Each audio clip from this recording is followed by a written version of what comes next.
Y siguiendo el discurso, ya que estamos hablando de salud mental, estamos hablando de atención a la dimensión psicológica, esa dimensión tan frecuentemente olvidada o no tratada, o que pasa desapercibida en algunas dolencias físicas, en función del caso, somatizaciones, como decía, precisamente porque es frecuente que haya personas que no sepan identificar, como decía, ni expresar, ni tener canales o vías de expresión socialmente aceptados, por supuesto, para poder canalizar la tensión corporal o psicológica que pudiese generarse a partir de tener emociones que han sido activadas por situaciones. Y en este sentido, pues lo que quería decir es que es muy bueno si la persona permite acceder a su psicología, a su mente, y permite someterse a un proceso terapéutico de una manera abierta, sin expectativas previas negativas, porque haya ya acudido a otros servicios y los resultados no hayan sido los esperados por la persona. Las expectativas de la persona son importantes, al igual que el análisis de la demanda en unas primeras visitas. Y después hay que analizar también a lo largo del proceso qué es lo que quiere la persona realmente conseguir del proceso terapéutico. Hay personas que parece ser que no les cuesta que accedas a su manera de pensar o a su manera de sentir.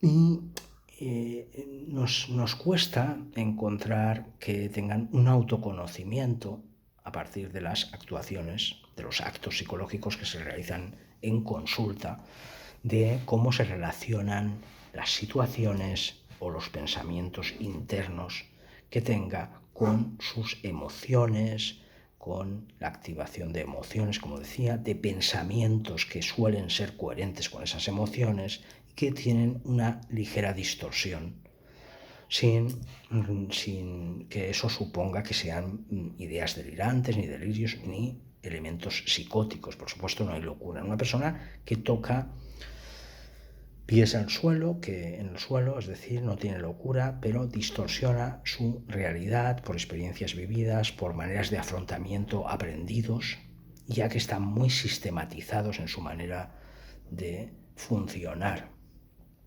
Siempre y cuando se permitan acceder a esos desencadenantes, situaciones externas, o bien pensamientos, imágenes mentales internas, y se puedan ir desglosando las emociones que se sienten, los pensamientos asociados a esas emociones que suelen ser coherentes con ellas, las respuestas que dan estas personas y las consecuencias que tiene, es decir, la respuesta de los demás a partir de cómo él se comporta, piensa o actúa, tiene unas respuestas de los demás, porque por supuesto hay una reciprocidad.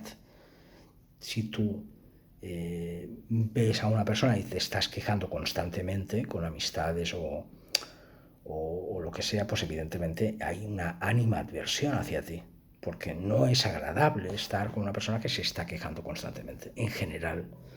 Entonces, el objetivo de la psicopatología, aunque no se cumplan criterios diagnósticos para elaborar un trastorno mental, es el acontecer psíquico consciente.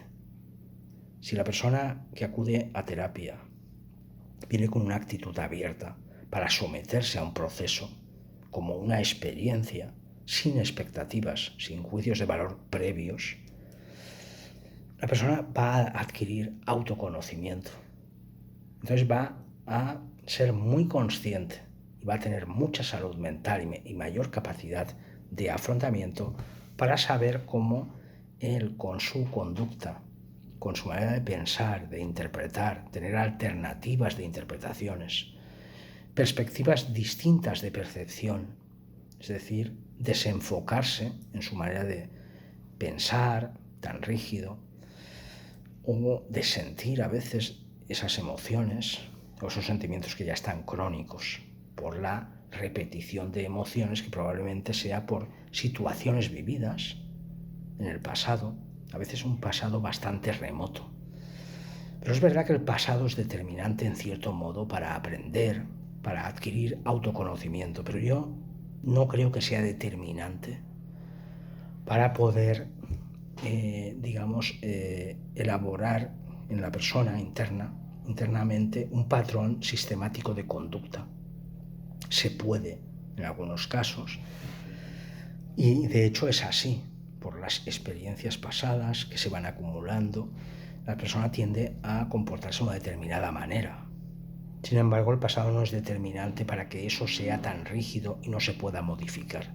Los patrones de conducta, de comportamiento, las maneras de pensar o de interpretar los acontecimientos, esa lectura de los acontecimientos, de las situaciones, de la fase de vida que se está atravesando, se puede modificar.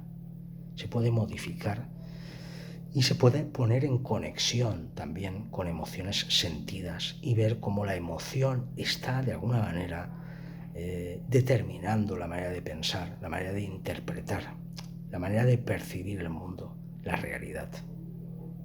Y esas distorsiones que se establecen son las responsables, como decía, en muchos casos del mantenimiento del cuadro clínico o de los síntomas que la persona relata en consulta, del discurso de queja que muchas veces se establece sin conectar con su parte interior.